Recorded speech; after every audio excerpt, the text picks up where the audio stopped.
Hi everyone, Michelle Fixit here. If you have a SUDS code or an F21 code for an LG Whirlpool Duet Steam washer, this video is for you. That's Charlie. Okay, and the dogs are barking because that's just what happens. Alright, let's get to the stuff while you're here. So if you have the SUDS or the F21 code, Charlie quit. What you're going to want to do is you're going to want to turn your washer off or unplug it, or if it's on a power strip or something, disconnect it. Whatever you have to do to kill power to the unit. Let it sit for, a minute and then plug it back in and restart. And if it's a happy little washing machine and it's just a temporary problem, then it will be fine. And if you've done this a couple times, for the SUDS, you may have been using too much detergent, and so you may have a buildup in there. And so what you can do is you can pour some vinegar, diluted vinegar, into the detergent slot over there, or you can pour some into the washer once the washer is on, and that may rectify your problem. Otherwise, you're going to have this fun little issue that I'm having. The content just creates itself. The situations just happen. Where, unfortunately, when I bought this washer, I did not realize it didn't have a filter door. So since it doesn't have a filter door, and I will show you, because I just had to search, and I'm going to help you guys not have to. There is no, it's yucky, because it's right outside. It's like the mudroom. But there's no filter door there.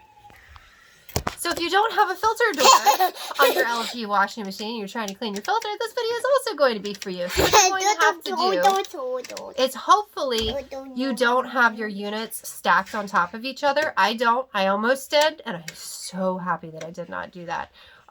For space, I was going to stack them, and I didn't. So you're going to have to pull your unit out, and you're going to have access to the rear of the unit, and we're going to go through the troubleshooting together if the turn it on, turn it off a couple times doesn't work, and now your unit is just being all kinds of special.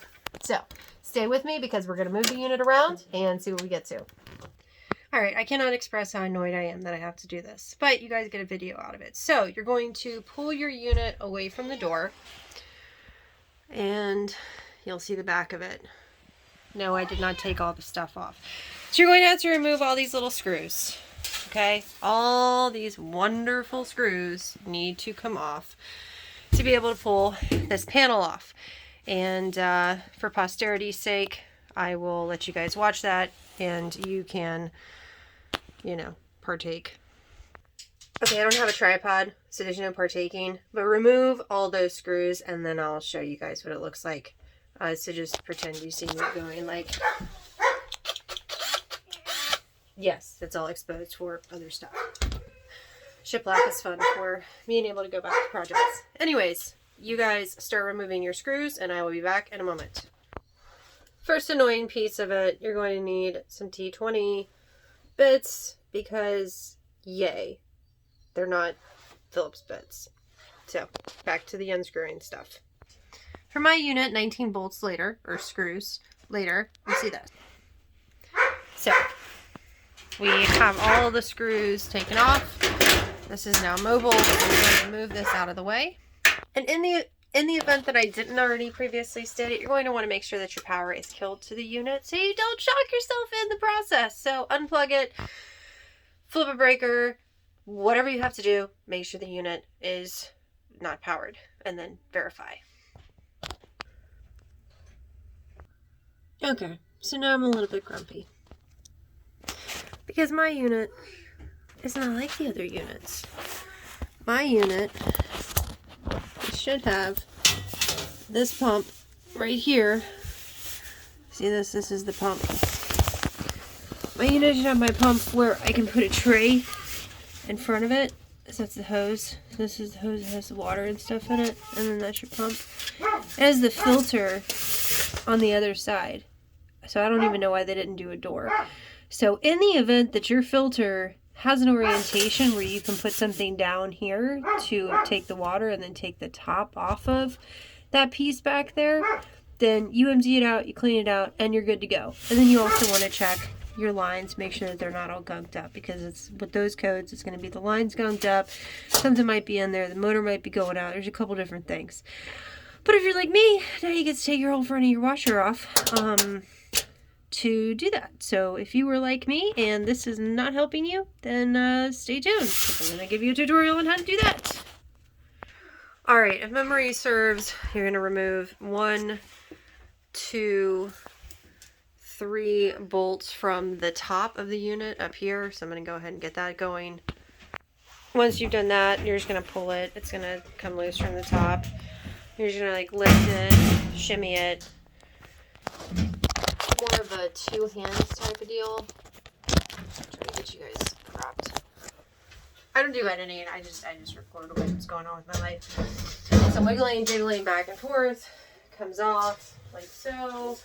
It's a little different than the Samsungs that I have. Do yourself a favor, if you have to keep working on these things, because like the front loaders, they're cute. I like them. They're pretty. They're aesthetically pleasing. They sing to you. They do all this stuff. They are a headache because something is always going out and it's very obnoxious. So you're going to push your unit back to where it previously was.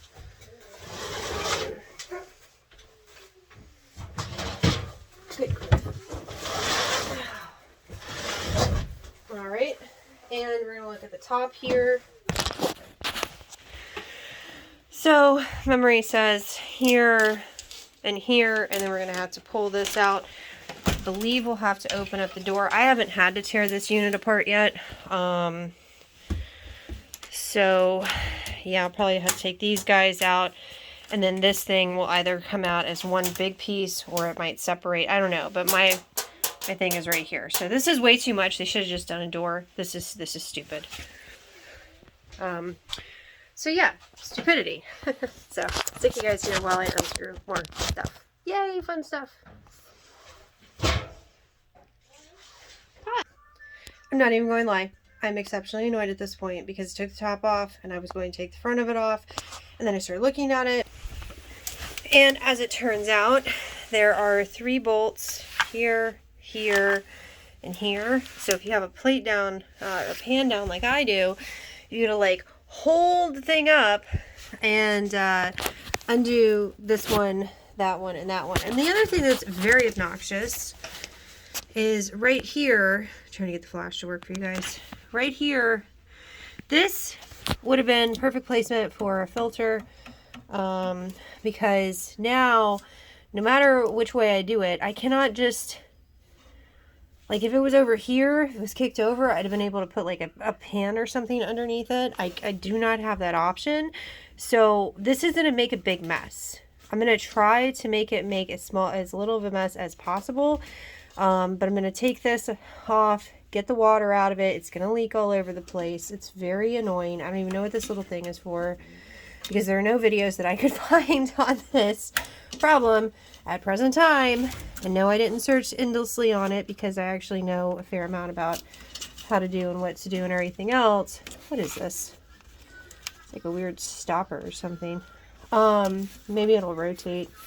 Alright, I'm going to pause you guys and play with this really quick. Alright, so if you kind of jerk around on it a little bit, you can get this foot out of here.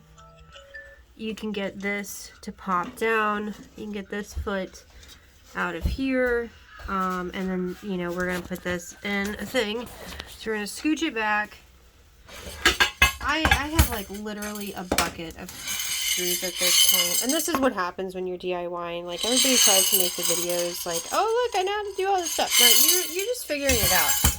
And what's like super appreciated is when people take the time, or engineers take the time to make this user friendly. So you're not making people mad, like myself or the other people out there. Whether they have fancy papers to say that they're supposed to be doing this stuff, or their husband trying to do stuff around the house, single guy, wife, whatever. Single mom, all that kind of stuff. But yeah, you're going to set your pan up somehow to catch this water, and then we're going to see what happens. Alright, so there's your setup. I'll try this single-handed. Oh. It really doesn't look that bad. It's gonna like flood everything. I know it is. Oh, okay. Oh gosh. Oh gosh. Oh gosh. Oh gosh. Oh gosh. Pause. Alright, so that's what we got out of there. So you basically empty it out. It's going to make a mess. Have towels prepared. Make sure you clean out inside of there. I had one that was all gunked up. But that's it. So I'm going to make a shorter version of this as well. But this was way too much of a pain in the butt. Thank you, Izzy. So you guys like and subscribe. Have a great day. I'll see you next time. This is some bad design. Just put a door in. I mean, I don't know if it's the age of it, but like somebody should have seen that this was going on. Unless you're just like, oh no, we're only going to have LG certified techs go out there. So like, you know, we're going to wait for it to turn into like a big nasty mess. And then after that, they're going to have to pay somebody to like tear into their washer and get mad during the process until they can like clean it out. And then the better people were like, no, we're just going to do a door. I don't know. Like and subscribe. Have a fantastic day. Have a great day. And if you're DIYing, I am so proud of you. And you know that you can do it. And I know that you can do it. So just start doing it. See you next time. Bye.